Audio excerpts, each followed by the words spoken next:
Popularitas Presiden Joko Widodo ternyata tak hanya di kalangan masyarakat Indonesia. Di mata dunia, Presiden Jokowi termasuk sosok yang disorot karena kebijakan-kebijakannya yang membawa kemajuan untuk Indonesia. Bahkan beberapa kali Presiden Jokowi masuk dalam daftar orang yang berpengaruh di dunia.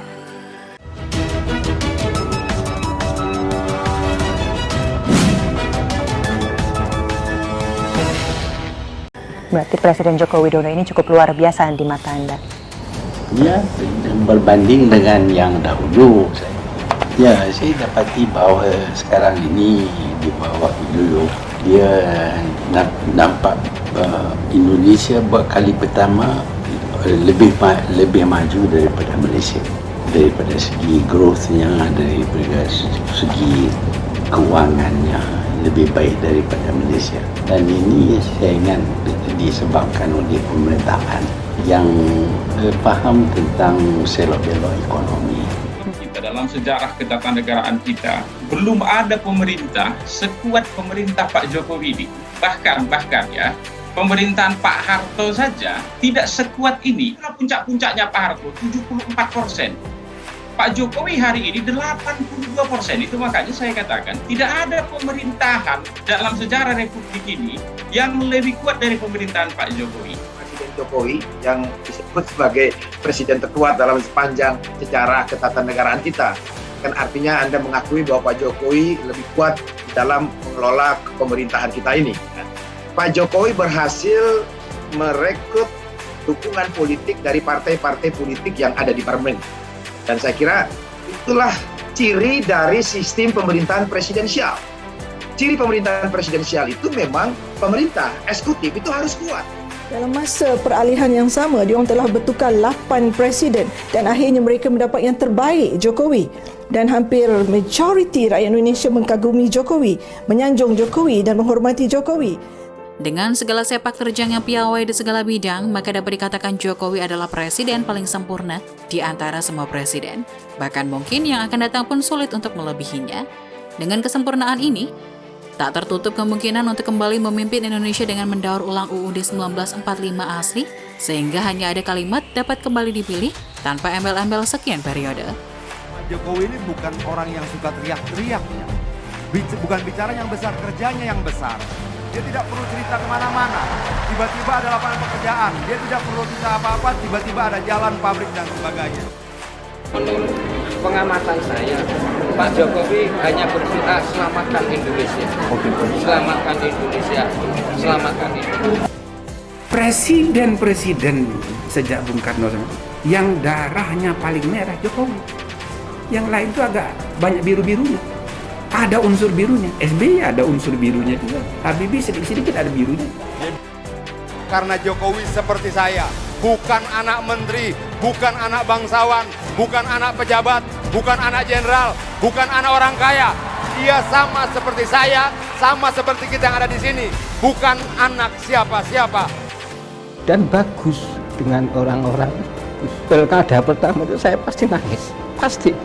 Tidak mengira kalau akhirnya beliau menjadi RI1. Kalau Jokowi bisa jadi presiden, anak kita bisa jadi presiden. Dan itu mimpi kita, membangun negara yang demokratis. Luar biasa. Memang harus diakui sepanjang sejarah para presiden di Indonesia, belum pernah ada yang berkarakter seperti Jokowi. Sederhana penampilan, namun penuh gagasan membangun negara. Jangan lupa untuk subscribe dan nyalakan lonceng notifikasi. Itu sangat benar Bapak. Makanya saya bilang saya dukung Bapak. Jalur kita sudah betul. Dan apa yang disampaikan oleh Pak Presiden adalah langkah-langkah keberhasilan yang harus kita dukung penuh. Dan masa-masa yang paling sulit menurut saya sudah teratasi. Kita mempunyai benang merah yang sama. Semua sepakat. Secara jujur kami mengapresiasi kerja kerasnya Tuhan. Dan kami berbesar hati. Bagi saya pribadi, tentu bagi seluruh keluarga besar partai yang saya wakili, merasa berbangga hati atas seluruh jerih payah kerja keras yang telah dilaksanakan oleh Presiden Jokowi beserta dengan seluruh jajaran kabinet. Jadi saya kira kita sudah on the right track. Tidak ada negara manapun yang punya resep yang benar. Yang penting adalah prosesnya benar. Dan kita sudah dimulai prosesnya benar. Kata kuncinya Indonesia itu gotong royong, yaitu. Kehebatan Jokowi dalam memimpin memang tidak bisa diragukan lagi. Langkah politik dan strateginya dalam memimpin negara berkepulauan ini memang layak diacungi jempol. Ia selalu tegas bertindak cepat, tak heran jika beberapa menteri termasuk menteri ex-rivalnya itu jatuh hati, dan dengan tulus sering terdengar ia memuji kepiawaian Jokowi. Pimpinan Pak Jokowi efektif, Pak. Saya mengakui itu, keputusan Bapak cocok untuk rakyat kita. Keputusan Bapak untuk tidak lockdown keras ini ya memungkinkan kita bisa selamat. Negara lain yang lockdown keras malah mengalami kesulitan. Jadi kita boleh bangga bahwa prestasi kita baik, Pak. Ternyata tidak hanya sampai di situ, keberhasilan Jokowi ini juga disorot oleh ahli ekonomi Malaysia yang mengaku iri atas apa yang dilakukan oleh Jokowi. Ahli ekonomi Malaysia, Umi Hafilda Ali menyampaikan Malaysia memerlukan 4 komponen baru. 4 komponen baru yang diperlukan Malaysia ialah new character, new leader, new direction, and new system. For me, sudah sampai masa Malaysia butuh new character, new leader, new direction, and new system. Ucapnya seperti dikutip Gala Media dari akun Twitter Murtadawan1 Senin 30 Agustus 2021. To me dah sampai masa we need new leaders, new faces, new direction, new system and new Malaysia. Maka dari itu Umi Hafilda Ali meminta masyarakat Malaysia untuk bangkit. Saya menyuruh pada rakyat Malaysia untuk wake up, imbaunya. Wake up. Saya menyeru kepada rakyat Malaysia, wake up, come on. Terlepas dari itu semua, ia mengaku takjub dengan kepemimpinan Presiden Jokowi di Indonesia. Menurutnya, Jokowi merupakan sosok pemimpin yang dikagumi, disanjung, hingga dihormati oleh mayoritas penduduk Indonesia.